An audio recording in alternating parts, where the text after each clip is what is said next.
Hey, what is up guys, and welcome back to the channel. So this week's daily races are, well, I guess already here, so you're probably going to see this a little bit later, or maybe actually towards the end of the week. That's because I mainly make my content on my days off, so it can be difficult to get the timing right on some of them. So yep, as you know, per the usual trend, we will cover all three races now in a single video. I'll show you some of my highlights, and then we'll get into some of the, I guess, funnier, maybe kind of more epic moments of basically my runs through of the daily races. So these are for Monday the 22nd of August 2022. So this is when they all came, you know, and appeared. And up first we have a race at Sardinia, but not the layout we know. It's a one make Mazda RX8 race. So yeah, bit of a strange one really. So there's no tuning involved. It's basically a straight up one make race. You can put aero parts on and such, but whether they help you or not, I don't really know. Obviously, with it being a one make, it doesn't usually make a massive difference in terms of how your pace will be or anything like that. So this race will basically be a love it or hate it kind of thing. A lot of people really like sort of the open track day tuning kind of lobbies we've had recently, and then some of us prefer just being given sort of a single car and basically fastest wins. So yeah, it's kind of strange, and I'm sort of, I guess I lean more towards the one make because I do a lot of tuning in terms of money guides and such. So kind of when I'm online, you know, one make race, I'm pretty okay with it without tuning on, because I feel like it keeps the pack close, and it's just a bit more kind of unpredictable, because usually in the tuning races you've got someone that's just got a really good tune, spent hours on it, and then they'll just basically run away with it for many races in a row. So like most Monday mornings, we had Arkies in the lobby, and as you can see, he's made a little mistake there. This was actually a second race together.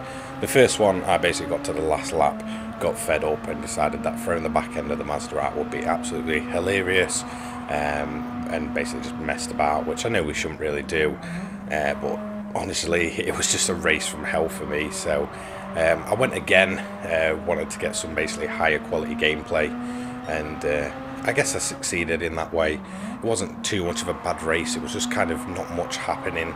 As good as it got really was this kind of bit with, you know, Arkies and the rest of the pack sort of chasing each other down. So it's a 4-lap race around a pretty, you know, I guess decent layout. It's a bit weird to kind of get used to, because a lot of the corners you'll kind of be taking backwards from how you usually would, especially towards the end of the lap. This little corner here at the end of the hill is a bit of a nightmare where most people will go off. As you can see, I got myself on the back of the leader pretty quick, so somehow I've just managed to close this gap down. I'm not really sure how I managed to do it. I don't know if I made a mistake or what. But as you can see, got a better run out of that corner, so up the hill he's managing to pull the gap as Arkies is remaining behind us. So it's pretty equal gap between, you know, first, second, third. This corner here, I prefer it in about third gear. I did kind of drop to second in my first race when I was kind of trying to, you know, drift the car about, and yeah, it just didn't carry enough momentum to get it sideways properly. I recommend either third or second for this corner here, as Arky is looking to put the pressure on, and at this point I'm not really gaining to the leader, so we're just going to keep an eye on Arkies, because he's actually going to get a little bit closer to us for, you know, a little while. However, on the last corner of the last lap, it's going to cost him here, as he's going to basically run wide. It's looking like he just hit that curb and it sort of put him in the gravel. He's going to manage to keep it going, so that's kind of good on him, well done. But it's looking like the German in fourth is going to get the run on him and basically get himself on the podium, as Arkies drops to fourth come the finish line. So looking like it was just kind of on the line where he's kind of got him. So not bad for daily race A P2. So probably my personal favourite this week, and it's kind of hit or miss with a lot of people. I've noticed, like on sort of Twitter and stuff, a lot of people hate Big Willow, and I think that's because the runoff is just so crazy, so weird. Like obviously it's a desert, it's really sandy, it's really bumpy, and it's quite difficult. If you go off that track, you're not in for a good time, put it that way. So you know, my main thing here was obviously trying to keep it in theme with the Porsche week, so I'm actually going to run Porsches in the next 2 races, so I'm not going to be running any meta cars or anything like that. Qualifying was okay, I put a couple of laps in, I managed to basically get myself in a P9 position. So basically what I was planning on doing was basically running on the slipstream, because it's quite a quick layout. These Group 3 cars really do basically haul it round here. The main thing I'm trying to do is just basically watch myself on the side of basically the sand, the desert, whatever you want to call it, and try not to get caught there, because if I do, I know it's pretty much game over at that point. And as you can see early on, I've just got a bit too deep in there and caught my right hand wheels on the desert, but managed to keep it going. And the main thing I want to do is try and get a good run out of here, because it's a really awkward corner, and I'd say this is the worst corner in the track, purely because of how like kind of awkward and long it is. And if you get judgment wrong there, trust me, it's going to be not too good for yourself. So we're going to get a decent run on the Ford GT here. All the cars around this sort of bit of the pack, so up to around about what, 4th place, are pretty close, as the Ford GT is going to dip it in the sand, and we're going to try and get past him there. Will the Mercedes get through? He's also gone a bit deep, so it's looking like the Ford's managed to only just lose 1 position there, as it's looking like someone else is off. And yeah, that's another Mercedes. So Mercedes are off. The Ford's going to get through there now. Yeah, he is. So we're up to P7, so that's 2 places gained in a lap and a half, so not too bad there. We're kind of on target. My main target for this race was probably P5. That's realistically where I wanted to be. If I could have gone from 9th to 5th, I would have been very, very happy with that. So we're looking like we're on target here. We're already up to P7, so it's looking like we could even end up with a P4 if we keep on pushing. So the straight line speed of the Porsche is really good, and if you can, you know, get that handling right, then you're pretty much in for a winner. I feel like the Porsches need a lot of sort of tapping of the throttle to kind of get the rear end to sort of kind of break out a bit, and then it kind of gives you a really good run off. They're really kind of weird to drive compared to anything else. I haven't found a car quite like it yet when it comes to, you know, either Group 3 or even Group 4 racing. As you can see, I will feature that clip later, the Italian, the BRZ. Getting a little nudge off there. Now I don't know if it was on purpose, so I'm kind of holding back a little bit, thinking, right, I need to basically hope he makes a mistake to get through, because I don't want to risk putting one up the inside and finding myself in a similar situation. However, looking back, I feel like what happened was, I think the Porsche just went a bit too wide, and the BRZ basically went into the back of him. So I don't think there was any intention there. So at this point, there's 2 Porsches here, so there's myself and 5th place, as well as the Peugeot. The Peugeot is actually going to drop back and basically come towards us. So at this point I'm thinking, right, you know, P4 might actually be on here now. I'm not expecting to get onto the podium. I mean, those guys up there were pretty quick and had a much better kind of starting position. So I'm thinking, right, I could probably get myself into a P4. You know, if I keep this nice and clean and that Peugeot keeps dropping back, then I can basically hang on to the back of this Porsche, and possibly as they start battling it out, just sneak up sort of the inside, because the guy in front of me in this Porsche was very, very quick.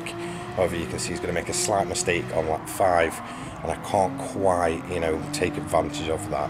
So as you can see, the Porsche's, you know, sort of all over the place at this point, and the Peugeot up ahead of him, well, he's sort of, you know, going to break away at this point. So yeah, it's going to be a little bit clustery, and again, so my target again is just P5. Now I'm going to see the perfect opportunity going into that sweeping right-hander. However, as you're going to see throughout most of this video, it is just not meant to be my day at all this week. It was a bit chaotic, a bit crazy. As you can see, I've got alongside the Porsche, and then all of a sudden there's a Mazda there, and I've just avoided him. Both myself and the other Porsche run wide. However, it's me that comes off worse, as we just lose traction, spin it across the track, and it's pretty much at this point game over. Absolutely gutting, to be honest, because I felt like the pace was there. I felt like the car was pretty quick, and yeah, I'm just really frustrated at this point. So I'm basically just going to cruise around on the last lap and just bring it home. I'm absolutely deflated at this point to go from, you know, P9 up to towards the, you know, the top 5, and then, you know, down in P11 as we come across the line. But that is going to be daily race B in the Porsche RSR. So yeah, disappointing. So this is what people will class as the main event. This is daily race C at Dragon Trail Gardens. I believe it's the reverse track. very good layout. I actually like this layout now a lot. I know a lot of people really just don't like this layout, and it was a bit of an awkward race. As you can see, someone's gone a bit too quick in there and basically ran it off. So thank you for avoiding the incident. So for me, Daily Race C needs to be a very sort of diverse, longer race with, you know, a lot in terms of strategy, and sadly we're not going to get that this week. There's no fuel wear, there's no tyre wear, you know, there's no kind of, you know, I guess diversity in the cars, and it's really frustrating. Basically, this is Alfa 155 territory. It's either that or nothing. Now, in this race, there was actually only 2 different cars other than the Alfa. We had a full 16-player grid, and 14 of those cars were the Alfa 155. I mean, don't get me wrong, if it's the meta car, then, you know, go for it, but this is just ridiculous at this point. The only 2 other cars in the race was me in the Porsche, as you can see, the GT4 Club Sport, and 1 single Subaru Impreza, which again is a 4-wheel drive car. You know, lots of grip, very easy to control, just like the Alfa, very fast on its acceleration, its cornering and all that good stuff. So essentially I was the only kind of non-meta at all car, you know, rear wheel drive, you know, just absolute crazy car. You know, in terms of pace, handling and all that, I was at a disadvantage everywhere. So my main target for this race was basically to try and get myself in a top 10 position. I know anything other than that is pretty much out of bounds for me, really, because these Alphas were just so quick. There was so many of them that I know they're going to, you know, they're going to accelerate faster than me. They're going to get through the corners quicker than me. So it was all about kind of hoping people would make mistakes, as I'm going to end up sandwiched there. So that is just bad luck again. You know, you can really see where my luck's gone this week for these daily races. So there was just nothing I could really do in terms of, you know, pace and taking it to them. It was kind of hoping I could nail a corner and maybe get a better run out, and, you know, someone get a pretty mucky run through some of the corners. And yeah, I mean, it kind of happened a few times, but not enough to the point where it was kind of effective. As soon as it kind of came to exiting the corners, the Alfa shot off. When it came to top speed, they were basically all the way, you know, by the time I'm getting my, you know, faster speeds kicking in, they're already up ahead. Slipstream didn't do too much, even if I ran in the slipstream. It didn't really gain me much in terms of time. So it was just pretty frustrating in terms of race quality. There was just a lot of, you know, kind of dirtiness going on. A lot of drivers sort of taking each other out for the sake of it. As Loki there, by the way, is the one that basically avoided the accident at the start. We're going to have a few moments early on with him, but I'm actually unsure what actually happened to him. So I believe this is going to be another big moment for a bunch of cars coming up. So a lot of these cars ended up dropping down, or, you know, leaving, quitting. I had a pretty decent battle around about the midpoint, but again, you know, the pace just went. So it was difficult. You know, I was getting in these battles, I was having a whole heap of fun for maybe a lap or a few corners, and then, you know, they were gone, you know. Bit frustrating to, you know, really get some pretty decent battles, you know, away from the carnage. There was some really good kind of moments, and one of them is going to be with this guy here who's spun out, so he's going to do really well to keep the car going and, you know, not back out, not give up.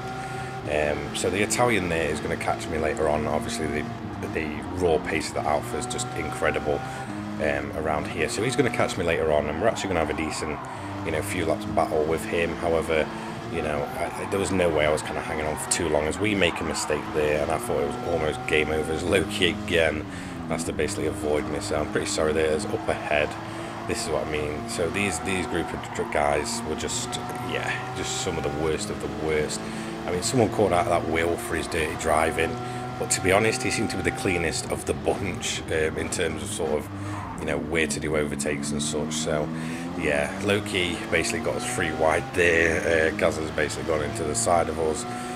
Pretty chaotic. So we've got ourselves into P10 at this point, and that's kind of the goal. Now I know I'm not going to hold on for too long, because looking back, there is a sea of Alfa 155s. So as you can see there, Loki's gone for the look on the inside. It's not gone off for him, and then he's going to give us a little nudge out of that corner. So I don't know if he meant to. I think maybe the guy behind him might have given him a little bump.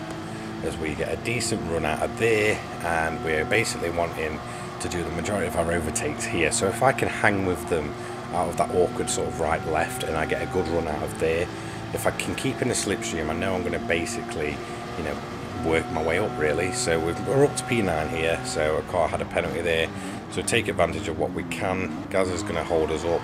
We didn't quite get the run we wanted to, and we're going to try and get it in the slipstream again down this straight. As you can see, the acceleration on the Alfa, well, it just pulls away. It's only really towards the end of a straight that, you know, if I'm in a slipstream I can really start catching, and then it's almost like we just run out of room. So we're going into this awkward left-hander here. He's wobbling about a bit, so I'm hoping to get a decent run out of here, maybe get a run up the hill, and we do get the better run out. We're going to try and pull out here. He's going to retain the inside line, so I know I'm going to have to go the long way here, but instead I'm going to try and back out of it and do a bit of a cutback. So we go into the left-hander, hopefully try and not get the tyres on the curb there, because it can sort of, you know, bump you up on two wheels. Again, we're getting a decent run through there, but it's just not enough. You know, I kind of wanted to get to the inside to make him go defensive, but sadly I just cannot keep up with the pace of the Alfa, no matter how good my runs out of corners are. As now, Will, he's on the back of us, and he's using that pace advantage to basically do all he can to get up past us. He's got the inside line here, so I'm going to have to, you know, just basically back off a little bit, let him go for it. He's going to get it on two wheels into the left-hander, and this is where I really want a decent run if I'm going to basically hang with these guys and stay in the slipstream for a little bit longer. There's now the Subaru, another four-wheel drive machine, is basically catching with us. So luckily I'm going to manage to sort of keep it in a bit of a slipstream here to basically chug myself along. You know, you can see, look, the Alphas are just pulling away, but I'm going to manage to keep in the slipstream to basically give me a bit of a better top speed as we go into this right-hander. It's looking like these pair might take each other out at some point. I can't quite remember, to be honest. I just remember a lot of carnage throughout this whole race.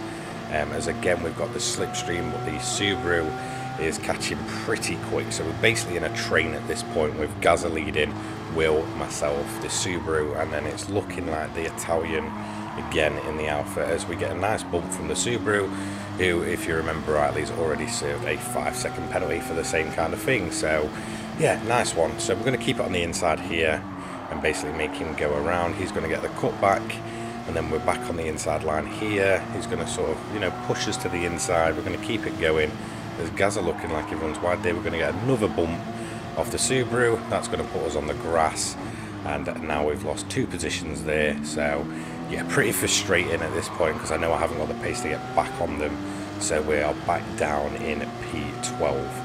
So at this point, I'm pretty much all out of options. I've got a bunch of Alphas behind me, I've got a bunch of Alphas in front of me, and I'm pretty much left hanging. Now I know if these break away too much and I can't run in the slipstream, well then it's game over for me. I've basically just got to hope and pray for more carnage. If I again can get a decent run out of here, then I can hang with them. And again, I've got a decent run, I've got a better run than the Italian here. I'm going to keep it to the right, keep it on the inside, hopefully get a decent drive out of there. We're not going to make contact, it's really close racing, so it's awesome to see. So this is the guy that I had a really decent battle with for a few laps, and then obviously the pace advantage kicked in and away he went. So yeah, I mean, these 3 up front again just causing carnage. So, you know, karma really, if any of them go off, as it's looking like Gazza's gone up. Yeah, he has, so he nearly even took the Italian out there. He's going to drop back, and it's looking like the Spaniard's going to get a run on him here. Is he going to go for it there? Yeah, it's looking like he's got that one done. So Gazza's then lost, what, 3 positions there, maybe even 4. I'm not quite sure. As the Italian and the Subaru, the Frenchman, are going to go wide. I'm going to get a decent run there.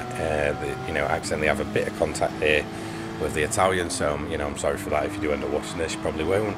And then obviously it's time to chase down the Subaru. So after his little mistake, I'm thinking, right, if I can maybe get a slipstream after this sort of really tight right-hander, basically the hairpin, then I'm going to get a decent run. I'm going to be in a decent position to basically put it on the inside there and basically force him to go the long way for once. So yeah, I mean, with how he's driving, I'm not really too bothered how I treat him on track.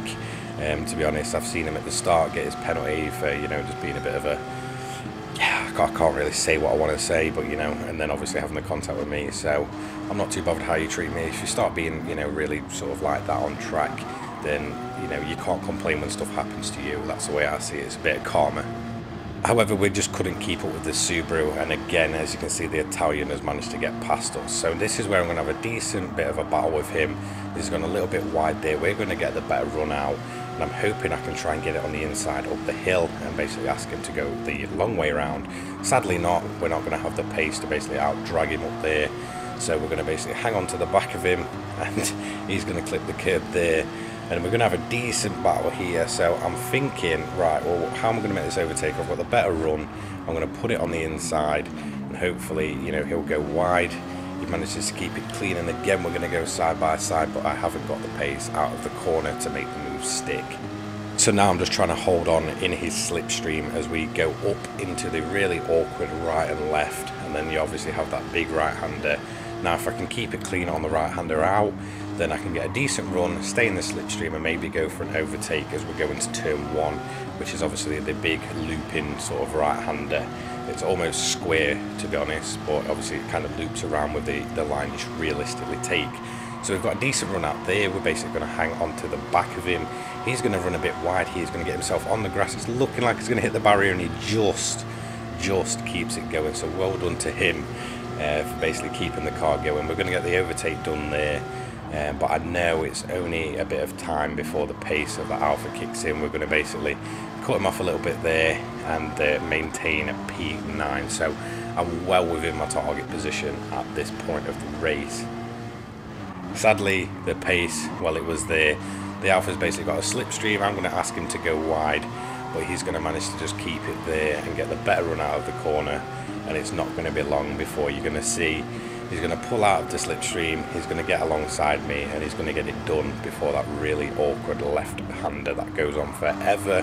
He's going to get on the inside. We're side by side still, no contact being made. I'm just going to go a little bit too wide. I'm just allowing him to have his space. I'm going to try and get the cut back, but again, I just haven't got the pace off that corner to keep with him. So off he runs, and I know at this point that is my battling done with 3 laps remaining. So finally, the Italian got the better of me. So definitely, you know, in my opinion, sort of the highlight of this race for me was just having this battle away from all the carnage, basically just focusing on pure, clean, you know, hard racing. So really awesome, and GG to you, mate. So, you know, we're on what, lap 11 here, and this is going to be my downfall. I'm going to push that a little bit too hard. Obviously I'm sort of running on my own, so it was basically boredom at this point. And then the Spaniard, well, he had a better run and took me. So as we go into the final corner, I'm not giving up just yet. I want my P10 and I'm going to do whatever I can to take it. So I'm going to get a really good run out of that corner. Now I'm in the slipstream and I'm thinking, right, if I can get it on the inside here, I can do it. So I've got it on the inside. I'm just a little bit back. I don't want to make contact, but sadly the pace and the acceleration of the Alfa just was a little bit too much, and he's going to take away the P10 I so badly wanted. So that is the end of race C. A simple kind of layout to it, no pit stops and such, but fun racing nonetheless. You know, sadly it's turned into a one-make race. So my overtake of the week, well, it's going to go to this one really. He's going to make a bit of a mistake, but it's just how, you know, close and hard the racing was to basically get the move done. I was absolutely buzzing. He actually did clip the barrier. I've only just noticed that. So yeah, that is my overtake of the week after some awesome hard racing between me and the Italian in the Alfa. I guess, you know, I wanted to basically call this Muppet of the Week, but it's not in the way you actually think it might be. So our funny moment of the week is this, the BRZ getting absolutely launched into basically no man's land. Just a really funny one, really. It might look at the end that he actually sort of respawned on track, whatever you want to call it, but he actually didn't. That was another BRZ, so yeah, pretty funny. You're just going to see him hit the barrier. He can't even get back on track, and he's just going to give up, and that's him gone. So yeah, that was actually a different BRZ in the background there. So our Muppet of the week, well, it's got to be this.